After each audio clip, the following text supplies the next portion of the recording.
What's up guys, it's Kevin with K-Square Fitness. Today I'm breaking down the L-sit rope climb.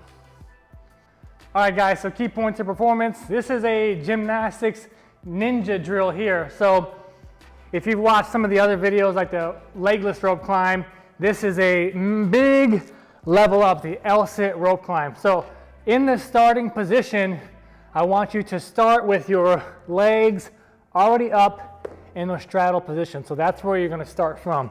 So straddle, and you'll pull from there.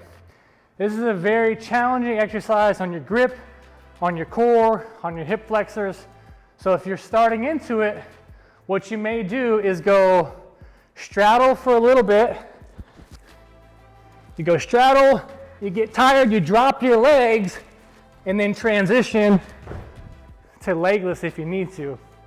Everything we do at K-Square Fitness is all about gradual progression. So maybe you straddle, you go legless for a little bit, and maybe on the way down, since that's when you get stronger, maybe that's when you're focusing on getting a good eccentric portion, as opposed to when we do our legless rope climbs, you can use your feet on the way down. Maybe once you get up there, maybe you're going L here, or even no L, but really working on the eccentric with no legs coming down.